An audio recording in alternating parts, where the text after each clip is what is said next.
It's so surreal, and even now you still haven't got used to it. Journalists coming around. I haven't. Yeah. Because I'm not used to this spotlight. Do you think it'll die off now that the book's been written? Well, I definitely hope so. Sorry. Well, someone said to me last week actually that you're not really giving any more interviews and that now you're going to try and take a step back and get out of the... Yeah, we should be good. Yeah.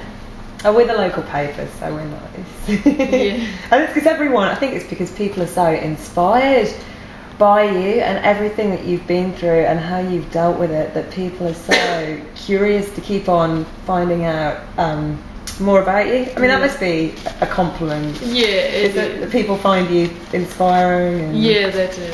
And you must get people still telling you that now. Yeah. I guess. Yeah. So what have you been up to recently? Are you still working a couple of days a week? Yeah, I've been working 3 days a week now. Is this with the CFME? No, it's with Rising Stars. Who are they? Sports and travel. Oh, okay. So what are you doing for them? I'm just doing reception sort of work. And how's that going? Are you enjoying it? Yeah, I am. Yeah, it's really good in the office. Yeah, I love it. You made some good friends there and stuff. Yeah, they're really nice. And so when did Simone decide that she was going to go to the UK? That must be a shock. I think one of the things about the Huxleys that everyone talks about, what a fantastic family unit you are and how strong you all are. And yeah, I think it was late last year. Yeah.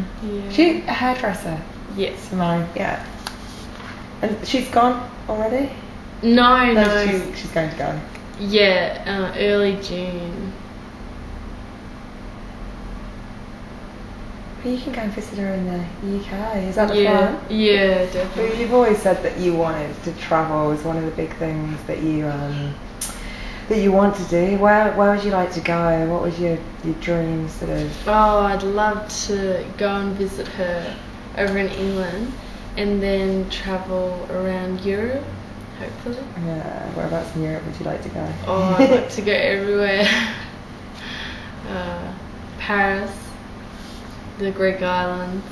Europe's so good. Yeah. One of the things that I miss most is I love Australia and I love living here. Obviously I'm from England, but just having Europe, just a stone's throw away. You hop on a plane and you go to Barcelona or Rome or something just for the weekend. Yeah, so, catch a train to Paris. Yeah. And what inspired the new hair colour? Is this a new Lauren Huxley, a new side of Lauren Huxley that you're unleashing to the world? Yeah, I just love change and changing my hair colour and with Simone being hairdresser. Yeah. It's a big thing for a girl to go from blonde to dark. It's a big decision today.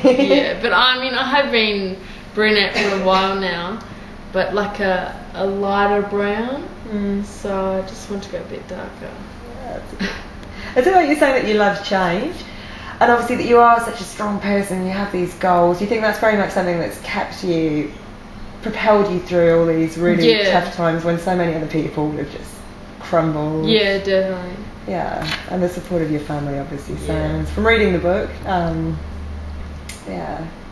Yeah. How about the book then? When Lisa was writing that, what was the process? Would she come around here and you'd sit as a family? Would you have one-on-one sort of sessions with her where you'd talk through things? Well, she spoke to all of the family really. Oh gosh, we had barbecues. Oh really? So you tried to keep it a little bit social? Like meals. She might go out for dinner or have barbecue here. It must have been very hard at times though when she was asking you to put yourself back. Yeah, it's very hard to relive everything. It's very draining, very exhausting. I think, after this is all over and we've done all our interviews, I think we won't want to relive it anymore. We'll just probably just move on. And I think I read the book, the brief of it. I couldn't go out for 2 days. I was too. Did you actually have you read the book from? We had to read the brief before it went to press, like into editing. So it was very, How did you feel about very that? hard, very hard. Yeah. Have you read it? No. I mean, I've read bits and pieces, but yeah, I haven't. Just because it would be a bit full on. So. It is, and you know, it's hard to sort of read. Yeah. About me. Yeah. Well, that's where it's. I wasn't in Australia 4 years ago when this happened. So yeah, I read the book last week, and it is. Yeah, seeing that I live and work in the hills, and I haven't met you before, but it's a pretty emotional roller coaster. As a stranger reading that book, so. It is good for us to tell our story, and I really want to tell the public what Lauren has been through and what we sort of had to do to get her through this recovery period, and what family, how it has affected 4 of us, not just one, 4 of us have all been affected in our lives. But we're different people now, and I think it's made us a hell of a lot stronger, and we've actually learnt a lot. It's funny that tragedy can be, a thing that really is a turning point in your life. Would you say that it has, probably a cheesy question to ask, but it has brought you closer? Or We've always been close, always been really close, but I think, we have think differently about our values now as a family, and we appreciate every time we get together, and it's precious time in your life. I guess it makes the mundane things that we all nobody complain really, about. Nobody really knows what happens from day to day in their life, and your life can change like ours has in a flash. You go to work and you don't come home. Yeah. As my husband said, 4 of us all went to work and study, and we never came home that afternoon. And just on such an ordinary day that we thought was going to be like and that's how it was. But with all the help of the community and the people that they've been wonderful to us, and Paul's been amazing. So I can't thank those people enough. Even all around Australia, they've supported us. So we've been lucky. Well, I don't think we would have made it without that support. Yeah, it's very hard. But it was good. It's good that we've finally got the book out, and I think. How long did it take, that process when Lisa? 7 months. For 7 months. Lisa worked so hard. She was like doing a journalist job. Yeah, then doing court reporting, and then she was working up all hours of the night typing away.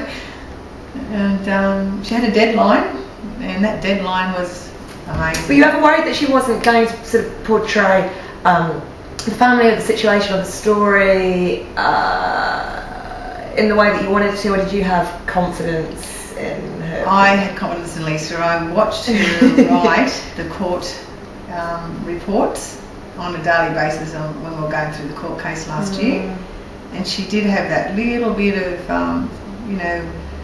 she was very, the way she did was very, the family, what would you say, she understood how we were, and she was very sensitive to our issues. Yeah.